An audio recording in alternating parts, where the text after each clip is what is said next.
Meu nome é Roseli, sou professora, estou diretora no momento e também estou na TV Relacionamento.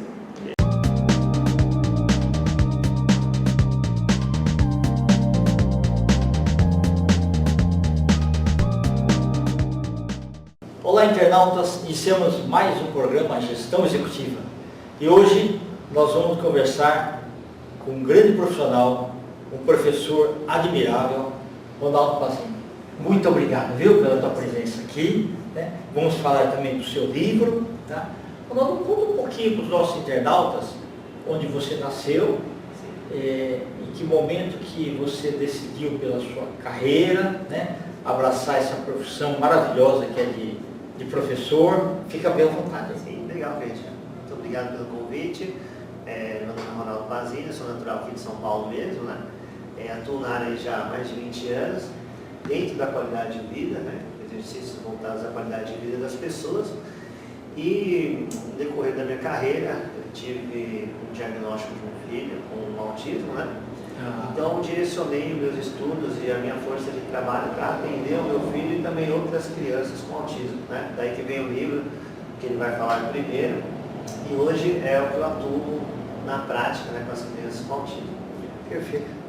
E em que momento da sua vida que escolher entre humanas, exatas, biológicas, tecnologias, você já achava, assim, no ensino médio, que você era mais da área de humanas? Então, Guedes, é uma ótima pergunta, né? Assim, porque quando a gente é adolescente, né, na fase de estudos, a gente sofre muitas influências, né? É verdade. E antigamente era mais prático. Sim, Era assim, sim. Se o pai fosse dentista, ele queria que fosse dentista. Se o pai era médico, ele queria que, né? É assim por diante, né? Exato, exato. E comigo não foi diferente, né? Eu sempre pratiquei esportes, né? Na minha infância, adolescência toda. E eu tinha, junto com meu pai, uma questão que era de fazer engenharia, porque o sonho dele era que ele fosse engenheiro. Tá. Por mais que eu não sentia isso no meu coração, né? Eu gostava muito gosto também, admiro a parte de exatas, né? Mas sempre fui mais favorecido à área de humanas, né? Mas... Gostar de gente, né? Exato. Naquele momento, acabei prestando vestibular para engenharia, né? Passei em algumas faculdades, uma foi aqui no Mackenzie, em São Paulo, no curso de engenharia, mas não segui, né, fazendo engenharia. E em uma conversa com meu pai, eu falei, pai, acho que eu não vou ser um bom engenheiro, porque eu acho que eu não gosto, né, dessa área como prática de profissional. Mas prefiro fazer educação física, né? E aí ele entendeu aquele momento e tal. E eu fui seguir na área de educação física, fazendo você já gostava de esportes, tudo, né? Exato, exato. Até porque assim, a educação física não é questão só de esportes, né? Mas o esporte ela te dá uma motivação para que você faça a educação física, conheça mais o corpo, conheça a parte de fisiologia, cinesia. Dá um equilíbrio, né? Exato, entre outras coisas, né? Então, a partir daquela conversa, eu expliquei para ele essa questão e acabei entrando na educação física, fiz faculdade aqui na FMU em São Paulo, né? E não me arrependo, muito feliz com a escolha. Que legal, né? Muito bom. E então, em que momento que a sua vida foi depois o Ronaldo Pazini, professor, era uma situação, e aí depois que nasceu o teu filho, muita coisa mudou na cabeça de você e da tua família, né? Exatamente. Tá. Eu trabalhei muitos anos no SESI em São Paulo, né? No SESI, entidade SESI, como falei, identidade e qualidade de vida. Vinha trilhando minha carreira ao longo de 15 anos, né, na instituição.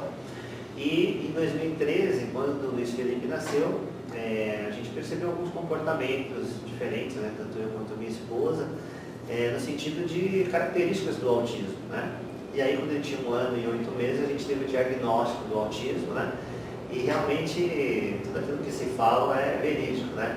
Aquela questão do luto, que você tem uma fase que você não quer acreditar, né? Porque é como se as suas expectativas, elas caíssem naquele momento, né? Mas, estudando e passando essa fase, a gente falando com vários profissionais, exato, né? Exatamente. Porque assim, a família em si, ela precisa de apoio nesse momento. Sem dúvida. Né? Ela precisa de apoio porque, assim, por mais que eu já era um educador, já trabalhava, até lecionava na faculdade uma matéria chamada Educação Física Inclusiva, né? que trabalha a parte de esportes como uma ferramenta de inclusão da pessoa com deficiência, né, na sociedade, mas eu não tinha um filho, né, com a deficiência. E aí, a partir do momento que eu tenho um filho com deficiência, eu vou estudar mais a fundo esse assunto, né? Tanto que, desse momento até escrever o livro, foram 7 anos de estudo, né? Conversando com psicólogos, médicos, neuropediatras, enfim, uma série de profissionais, para que você entenda essa questão tão complexa do autismo, né? Então, até hoje eu digo assim, eu não sou um expert no assunto, né? Mas pelo que eu estudei, pelo que eu leio, pelo que eu fui me aprofundar, você tem ferramentas hoje para desenvolver a criança com autismo. Perfeito. Você sabe que a primeira vez que eu escutei foi num filme chamado Meu Filho, Meu Mundo. Sim. Nem sei se ele Sim, mas assim, é muito interessante, né? E que ele dá uma noção de que um trabalho diferenciado que tem que ser feito. Keide, eu acho que assim, o cérebro humano é muito complexo, né? Então você percebe que hoje estímulo faz toda a diferença, né? Então eu vejo assim, mesmo a criança que não tem autismo, se ela não tem estímulo, ela pode ter um atraso no desenvolvimento, né? Sim. A gente viu muito essa questão agora na pandemia, com 2 anos as crianças dentro de casa, sem fazer esporte, sem poder sair, o quanto isso atrapalhou, né? Não só na parte física, mas também emocional, psicológica, com altos índices de depressão, ansiedade, irritabilidade, entre outras coisas, né? E a gente notou que a educação perdeu, né? Os 2 anos aí. E também no relacionamento, muitos casais acabaram descobrindo coisas que era melhor ficar um pouco distante um do outro durante o dia.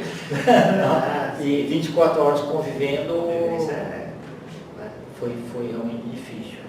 Né? Você foi fazendo as anotações? Como é que foi? Perfeito. Pegou uma agenda e começou a anotar um caderninho? Como eu já sempre tive o hábito da leitura e da escrita, né? Perfeito. Que adquiri lá com a minha mãe desde pequeno, e também por ter escrito um livro recente, né? Antes desse, que foi Não Seja Vazio, eu também como hábito ir relatando, né? Então, por exemplo, eu ia numa consulta médica, aquilo que o médico me dizia, eu ia relatando. Entendi. E é diferente de você, por exemplo, quando você vai fazer uma consulta normal, exame de sangue, você escuta aquilo lá e basicamente assim, pegou a informação e acabou, né? Esse remédio aqui. Exato, e acabou. Segue. Mas ali não, ali a assimilação que você tinha que ter, ou seja, você focava naquilo que o profissional falava. Exatamente.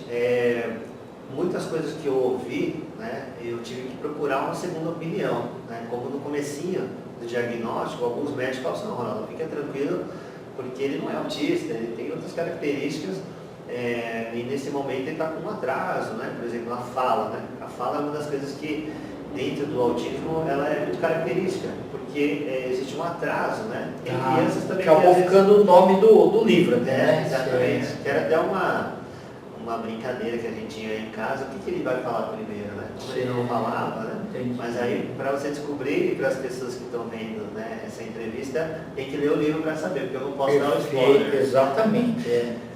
E o que eu posso dizer foi a primeira frase que ele falou, né? A primeira frase que ele falou foi, papai, vamos brincar. Né? Uma frase com o texto inteira, né? Com o começo meio inteiro.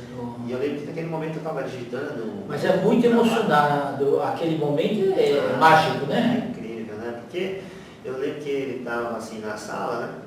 E eu estava ali no computador digitando um trabalho de faculdade na época. E aí eu parei na hora que eu estava fazendo e fui brincar com ele. Sim. Né? Foi surpreendente até por conta dessa expectativa, né? Que ele não falava e tal. E ele falou uma frase completa, no começo, meio e fim, dentro de um contexto que a gente fala que é muito importante, né? Mas assim, o autismo é muito complexo. Existem os graus também. Existem os graus, né? Eu terminei um mestrado agora recente, onde eu fui buscar fora do país um conhecimento, né, para ajudar as pessoas que eu atendo, né? Porque infelizmente o Brasil, em termos de pesquisa, em termos de estudo, ele carece, né? Carece de mais pesquisas, na área principalmente do autismo, ele carece de mais pesquisas, né? E a tese de conclusão do meu mestrado foi como as atividades psicomotoras podem ajudar as crianças com autismo, né? Então o subtítulo do livro é isso, como as atividades psicomotoras podem desenvolver as pessoas com TEA, né? Que é o transtorno do espectro autista, que tem 3 níveis, como você falou, né? A gente considera o nível, seria mais brando, chamado leve, né? Com as pessoas que precisam de pouco apoio para fazer as suas demandas diárias, né? Um nível moderado, que é um nível intermediário, que a pessoa precisa de um médio apoio para fazer as suas tarefas, e o autismo severo é aquele que a pessoa precisa de muito apoio para fazer as suas atividades. Mas estudando, lendo, pesquisando, eu vejo que todos conseguem se desenvolver. O que precisa é como se fosse achar um cadeadinho, né? Que você tem várias chaves ali, e você precisa achar a chave certinha para você abrir aquele coração, acessar aquela criança, né? Porque a partir do momento que você acessa, e aí a gente fala nem da terapia, né? A gente tem um método hoje muito utilizado chamado ABA, né? Que traduzindo ele é a análise do comportamento aplicado, né? E ela preconiza essa questão, que você tem que criar vínculo com a pessoa, com o paciente, você precisa saber os antecedentes, né? Saber o que antecede aquele comportamento, saber o que é reforçador para a criança, ou seja, o que ela gosta de fazer, e você usar isso para atingir os seus objetivos dentro da terapia. Interessante. Nossa. E aí você conheceu também outras pessoas, né? que têm ali os mesmos problemas, e desse bate-papo se somam algumas experiências, né? Exatamente. O estudo, né? Primeiramente, acho que ele abre portas, né? Abre fronteiras, principalmente dentro de você. E eu percebi que eu não poderia deixar só aquele conhecimento para o meu filho, por exemplo, né? Então eu redirecionei a minha agenda para atender outras crianças, para atender outras famílias que têm também a criança com autismo e que talvez não conheciam essa terapia da psicomotricidade, porque se fala muito na parte psicológica, na parte de terapia ocupacional, na parte de fonoaudiologia, né? Que são ciências mais avançadas, vamos dizer assim, e elas têm um contexto maior dentro das terapias para a criança com autismo, mas a psicomotricidade ela é muito importante hoje, porque você imagina uma criança que não fala, né, que ela é não verbal, né, como é dito. Ela precisa do seu corpo para se comunicar. Então, ela precisa de atividades motoras, que ela vai se conhecer melhor, conhecer o seu corpo, seus limites, as suas possibilidades, e ela colocar isso para fora em forma de movimento, né? E ela tem que ser compreensiva, né? Exatamente. Então, muito no começo, assim, da comunicação, principalmente dentro da família, é ser interpretada essa comunicação, né? Então, porque ela não fala, mas ela tem vontade de beber água, ela tem vontade de ir no banheiro, ela tem vontade de comer alguma coisa, né? E ela precisa expor isso para que a família entenda, para que as pessoas que estão ao redor dela façam uma comunicação, né? E a comunicação, ela precisa desse entendimento. Então, parte da criança, que seria o emissor, né? Demonstrar o que ela quer, e a partir daí, nós temos dentro da psicomotricidade 10 habilidades, né? Que nós chamamos de habilidades fundamentais, que vão ser uma base, um alicerce para outras aprendizagens, né? Que vem aí, e a gente percebe muito a evolução da criança quando ela não fazia uma coisa, como por exemplo, vestir a sua própria roupa, e ela consegue fazer isso dentro de um tempo, ela consegue se alimentar sozinha segurando os talheres, né? Consegue fazer o corte de um alimento, enfim. São coisas simples do dia a dia da criança que vão ser alavancadas com essa terapia. E cada atividade nova que supera é uma grande vitória. Exatamente. Eu acho que a gente, né, como pais também, começa a valorizar as pequenas coisas. Exatamente. Né? E assim, as pequenas coisas são tão simples que elas têm um valor muito grande. Vou te dar alguns exemplos práticos, né? Meu filho, recentemente eu dei um videogame para ele, um videogame de última geração, né? Ele olhou para a caixa e tal, assim, não demonstrou muito interesse. Ligamos lá para ele jogar, em alguns joguinhos ele gostou muito, né? Mas no outro dia eu dei um tatame de EVA, daqueles coloridos com letras e números, né? Nossa, ele brincou o dia inteiro e não queria parar de brincar. E o tatame foi comparado o valor, o preço com o videogame infinitamente mais baixo, né? Então assim, dar valor às coisas simples, não pelo valor que ela tem, mas pelo que aquilo que significa para a criança, né? Então aí a gente começa a aprender mais com eles do que ensinar, né? Porque assim, é um coração tão puro, sem maldade. Exatamente. Sem é um coraçãozinho ali que requer muitos cuidados, né? E, então a gente começa a valorizar essas questões mais simples da vida, no dia a dia. Como estar junto, estar presente, conversar, dar risada, bater um papo e assim por diante. Perfeito. Ronaldo, e você teve que estudar também a parte de comunicação não verbal também, né? Sim, perfeito. É porque, como ela não fala, ela demonstra através, né, do seu corpo. Então, muita observação. Muita observação. Uma das avaliações psicomotoras é baseada na observação. Então, por exemplo, você monta um circuito de atividades para essa criança e observa se ela realiza a atividade. Se ela consegue, por exemplo, passar por cima de um obstáculo, se ela consegue agachar, se ela consegue rastejar, se ela usa os lados pares do corpo, o pé direito, o pé esquerdo, se ela usa o alinhavo ou o teclado. E você observa como que ela faz essas tarefas. A partir da observação, você consegue verificar que ela tem alguma defasagem, alguma habilidade motora. E aí você faz um plano para desenvolver essas habilidades. E esse plano é composto de exercícios, né? E a repetição é que vai dar um resultado. Só que não é tão simples assim. Porque você acessar essa criança, como eu falei, você tem que ter um reforçador, né? Então, e o estímulo também, porque às vezes ela não quer aquele dia. Exatamente. Então, vou dar um exemplo. O garotinho que eu atendo, ele gosta muito de trem, um trenzinho, né? Aquilo para ele é muito reforçador. Só que se eu deixar só ele brincando de trem, para ele é uma coisa que vai acontecer naturalmente. Só que eu preciso, por exemplo, ensinar para ele o alfabeto, que ele conheça as letras, para que depois ele forme as palavras, para ele conseguir escrever, enfim. Então eu uso o trem, né, com os vagões, com cada vagãozinho com uma letra. Então eu vou desenhar, eu vou colocar no trem, eu vou colocar lá o EVA, enfim.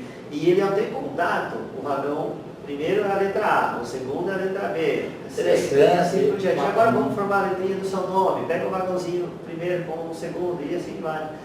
E isso é você fazer dentro da terapia uma coisa assim, usar o reforçador para trazer uma realidade para a questão concreta, né, que a gente fala, né? Sair do mundo só do imaginário, só da brincadeira, mas trazer um conteúdo concreto para a criança. E bastante lúdico também. Ronaldo, você falou aí do trem, era o trem físico, né? O trem físico. Agora, o mineiro acho que era mais fácil, porque tudo é trem para ele. É verdade.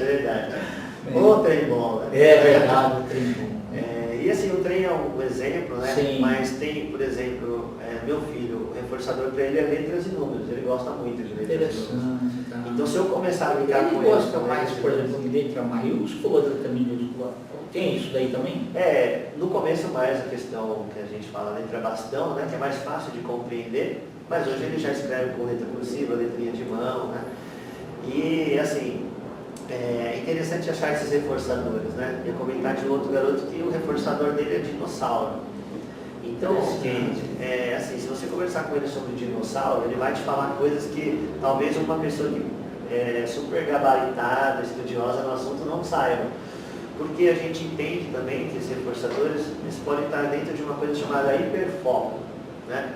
O hiperfoco é o seguinte, ele gosta muito daquilo e ele vai fazer aquilo sempre como uma forma de equilíbrio para o seu comportamento. Então, é engraçado, porque esse garotinho, tudo que eu vou fazer, eu entro para acessar ele como um dinossauro. Então, eu quero que ele ande de bicicleta. Eu vou levar o dinossauro e vou colocar ali na cestinha da bicicleta. E o dinossauro vai junto, mas ele está fazendo aquilo que eu quero, que é andar de bicicleta, ir pedalando, fortalecendo os músculos, a coordenação grossa, enfim, o equilíbrio. Ele tem um motivador, e ele tem lá o dinossauro. Uma hora, talvez eu consiga tirar o dinossauro e ele faça só andar de bicicleta. Mas eu usei o dinossauro para ensinar ele a andar de bicicleta. Olha, Ronaldo, eu acho que Deus te colocou a profissão certa, né?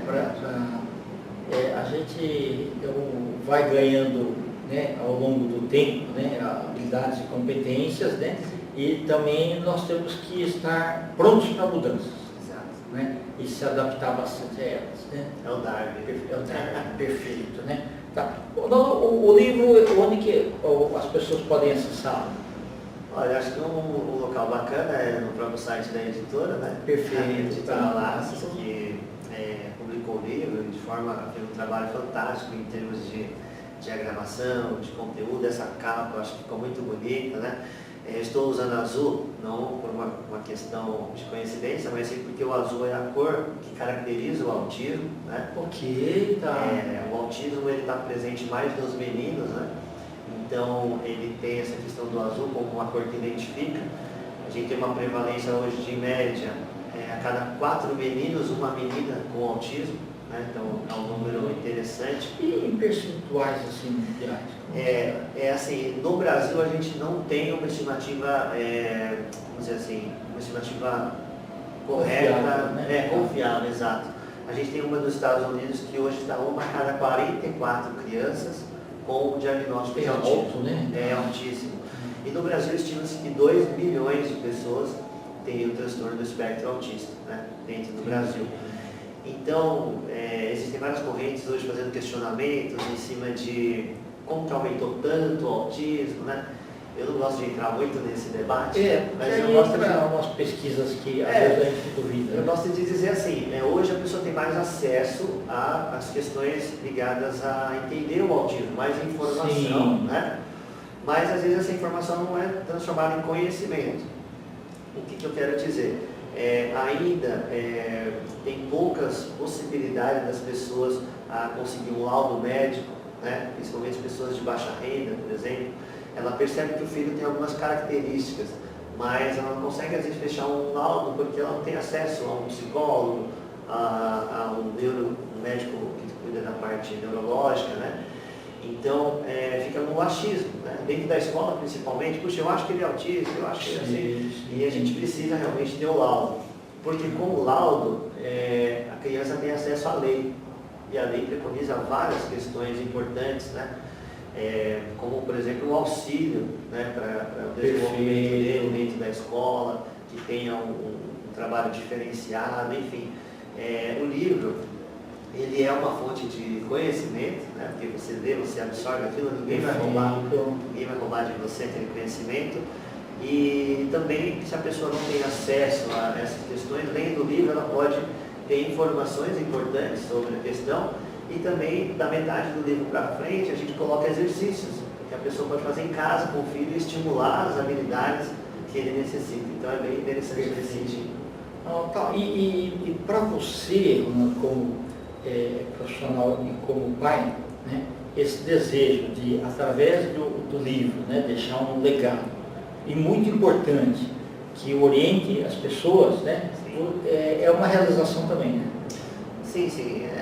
O livro, como você falou, é um legado, né?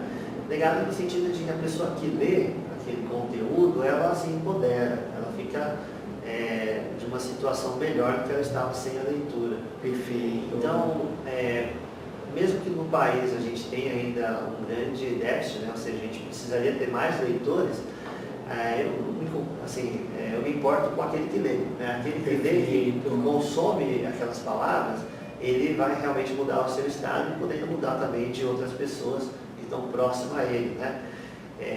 Então, assim, o conteúdo do livro foi bastante estudado, né? Foi um conteúdo de pesquisas, né? E também traz o lado pessoal, que é uma coisa que eu vivi com a minha família, dentro de preconceitos, falta de empatia, falta de respeito, né? Que nós precisamos mudar como sociedade para que atenda melhor essas pessoas. Então, o caminho é o conhecimento, o caminho é o estudo, é realmente pesquisar mais, falar talvez com mais propriedade sobre as coisas, né?